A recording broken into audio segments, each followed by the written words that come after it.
Sunday সকালটা সবার কিরকম কাটলো শুনি। এই ছিল আমার সানডে সকালের রুটিন। বাড়িতে আর কেউ ছিল না, সবাই চলে গেছিল তারকেশ্বর ভোলে বাবার দর্শন করতে।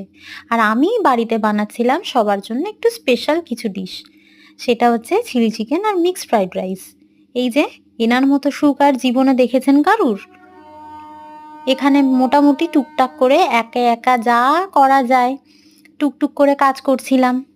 আর এই যে পকোড়া ভাজা হয়ে গেছে, পকোড়াটা নিয়ে একটু টেস্ট করাতে নিয়ে যাচ্ছিলাম।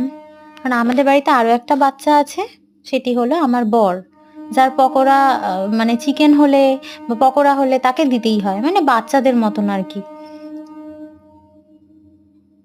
রেডি আমার মোটামুটি অ্যারেঞ্জমেন্ট। এখানে একটু গ্রেভিটা একটু ফোটাচ্ছিলাম।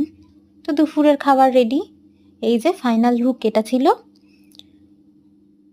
খেয়ে দিয়ে রিভিউটাও আপনাদের সাথে শেয়ার করবো অবশ্যই।